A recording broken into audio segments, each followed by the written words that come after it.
5 kilometers off the southeast coast of India, submerged at a depth of 23 meters beneath the murky, shark-infested waters of the Bay of Bengal.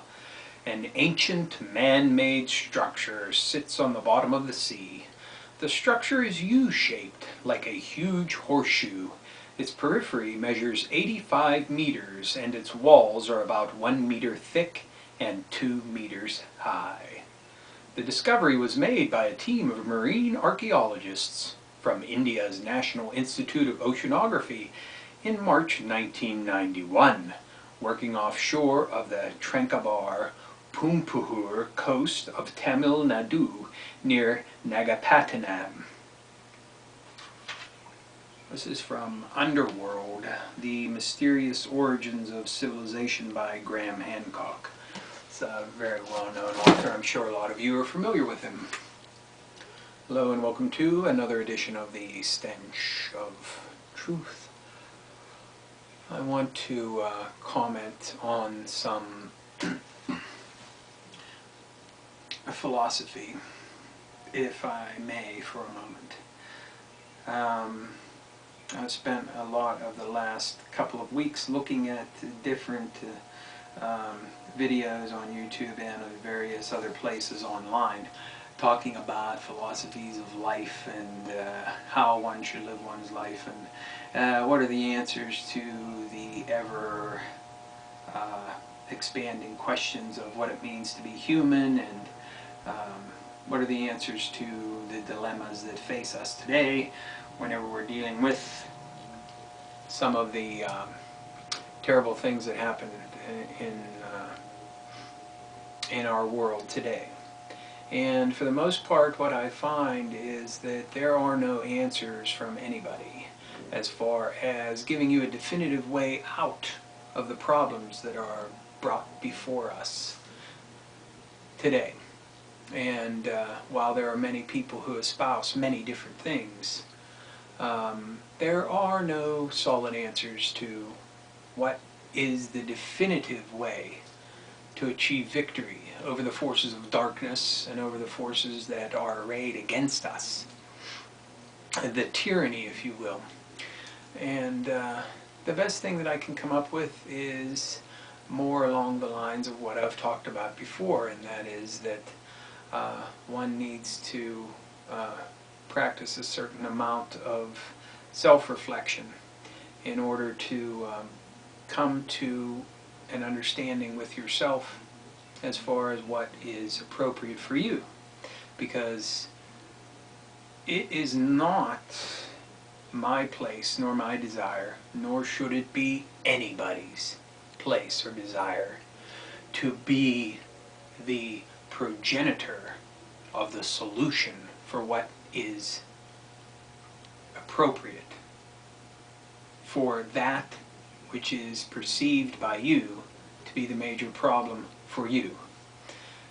If you look on the world and you see poverty as being the main issue to you, then a solution along those lines might be what is most important to you.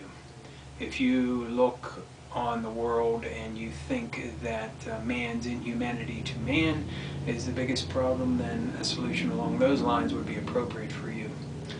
If you, on the other hand, look at the world and think that the major problem that faces us today is on a more personal level, then an answer along those lines would be appropriate for you. The point of the matter is that people should not be looking for solutions other than from a perspective of understanding exactly who they are and what it is they think are important, and the solutions that address the problems that they feel are the most important in their lives are the solutions that are the most important for them. And there are no teachers, there are no gurus, there are no philosophers, there's no one out there that is going to be able to tell you the solution that is going to be perfect for your situation. The only one who can do that is yourself. If you want to take bits of knowledge and truth and what you can from various different schools of thought and thinking, and that includes religion if that's your thing, then by all means, don't let anybody tell you that you need to not look at this particular thing or shy away from that.